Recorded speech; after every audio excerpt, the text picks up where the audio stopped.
Now you guys like to think of me working hard in the workshop. Well, this is my Suzuki GS500E, not a 550. And we've just struck her up because it's not running on all cylinders. Ouch, those two are warm, these two are cold. So 1 and 2 not working, 3 and 4 are working.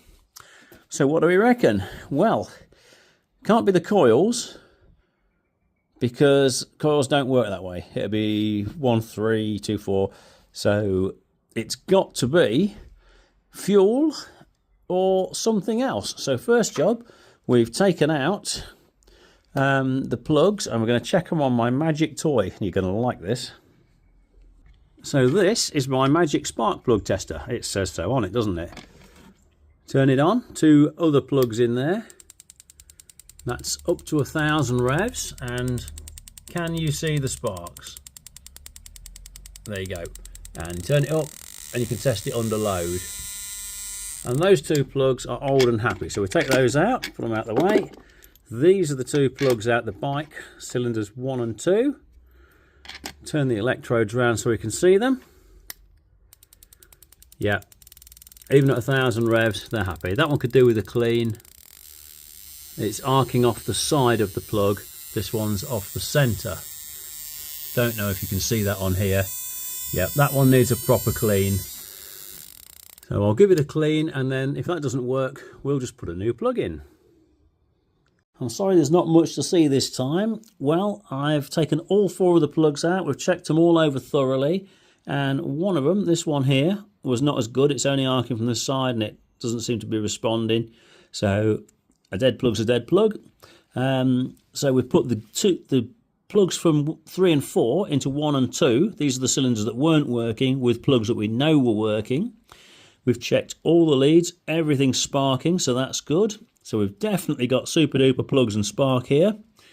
The other side, I've put a random plug in. It's the right reach and obviously and all that. And one good plug, and it is running totally happy on 2 cylinders still. So 1 and 2 aren't firing at all.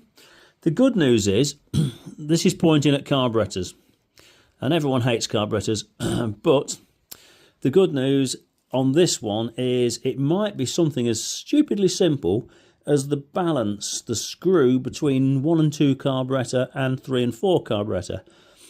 If it's that simple, he says, hoping, and we just do a half a turn on it, we should get fuel this side at tick over, and then it will go brum. Yes, wish me luck on that one. It could go another way totally, but let's get into it and have a look. There we go, another little job done on this.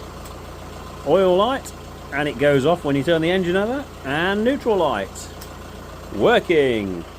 What an absolute pain in the bum they were. But tomorrow we get back to making the carburetors work and getting all 4 cylinders working, and then this one is going to get a super duper clean and put on one side until spring. I am not selling it this time of year for beer money. It can go in spring for good money. Oh, look at that. Honda, not. So while we're at it and ordering bits, we'll get a pair of correct Suzuki grips for the right year on it as well. It's got 701 miles since a full rebuild. It deserves to have the correct grips put on it.